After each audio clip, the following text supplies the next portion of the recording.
Three reasons why I'm setting the fx30 for the Sony a7 IV. Let's get right into it. Alright, what's going on? C Visions, and right before we get into the video, I just want to make this disclaimer. Yes, I know the fx30 is a cinema camera. I understand that most films and movies are shot in Super 35 or crop sensor, and I understand this is dedicated for video and not photo. Alright, so reason number one, the sensor. The fx30 has a 26 megapixel crop sensor or Super 35 sensor. It is not full frame, and I knew that coming in before buying this. Basically, I came from the Canon EOS R to the fx30, so that's a full frame 30 megapixel sensor versus a Super 35 26 megapixel sensor. I do feel like the low light is better on the fx30 than our Canon EOS R, but honestly, having to deal with the crop, like the 1.6 crop, with certain lenses and not getting that wide depth, like that wide field of view, it's kind of annoying. Especially when you can't really buy like the lenses that you need for the crop sensor. Like I only had the 24 to 105 and like a 23 millimeter 1.2.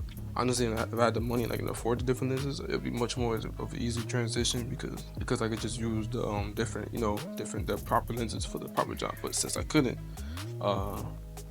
the Super 35 with the crop was kind of a big deal for me and pretty annoying trying to get certain framing.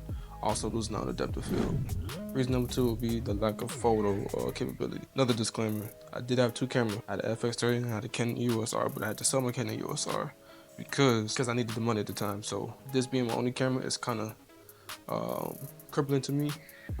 Now, if you're a different person, different situation, you could definitely get away with having you could definitely get away with having an FX30 and say something like an A7 III or an A7 IV. You'll be perfect. You'll be good.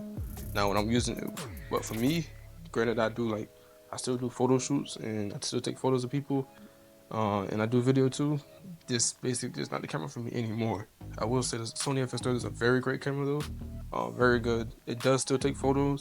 Granted, it does have great autofocus and photo. The big two takeaways for me is the fact that it does have continuous shooting, so you can't go like it only has single shooting.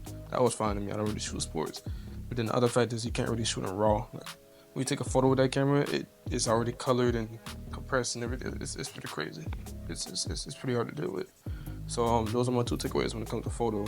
But it does produce sharp, great photos, honestly. To be honest. And then reason number three, low light. So low light on the FX30 is pretty good in my opinion. It's better than the full frame EOS R, honestly. That's a 2018-year-old camera. Even with the dual base ISOs of 800 and 2500, it's pretty good. I mean, honestly, it's very good in my opinion.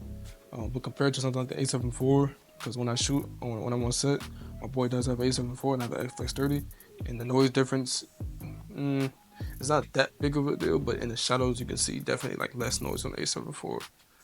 So that's another reason why I was interested in the A7 IV. Working with the noise, you can always just use a denoiser or whatever, or CapCut, go to noise reducer. It's not that bad. It's actually pretty good. If it's pretty good in low light, I can't lie. Even when you go past even when I went past the native ISOs, it was still pretty good. You can still tell it was pretty noisy, but it looks compared to other cameras, pretty good. Like 6400, 3200. Looks pretty good on this camera. Okay, so in conclusion, with those reasons listed, I just need more of a hybrid camera for myself. I do plan on getting the FX30 and the A7 IV, or just get two A7 IVs. But honestly, I do like the A7 IV much more better, in my opinion, for what I need it for as a hybrid camera. I'm gonna go over here and say this. Honestly, my like, kind of dream setup would be like the A7 IV and the Blackmagic 6K Pro together. You get B-Raw, you get the S-Log3, you get a great photos camera, you get a beast of a cinema camera, and put those two together, and I'll be good, man. Bonus thing, I was comparing the A7 IV to the Nikon Z6 Mark III, and then the Lumix S5 Mark II, and the Lumix S5 X also. I was comparing it to those cameras too. I'm really leaning towards that Nikon Z6 Mark III or the Panasonic GH7, which now has the ARRI Alexa color space or log profile or something like that. I mean, these new cameras are crazy, but a lot of those aren't like decent hybrids. Probably the best one would be the Nikon to the A7 IV, but I'm gonna stick with Sony. E-mount is the GOAT. Plus, I know everybody around me has Sony already, so us being able to swap lenses and help each other out with batteries and stuff like that is you can't beat that, man. You can't beat the ecosystem. But so that's just my basic opinion. I'm gonna go with the Sony A7 IV. I'm gonna end up selling this for like 2100. I'm selling this camera with a Canon EOS. Selling this camera with a Canon EF 24 to 105 f4L lens. But yeah, I'm gonna start coming back with these videos. Hopefully, you guys enjoy it. Make sure you like and subscribe. I appreciate that.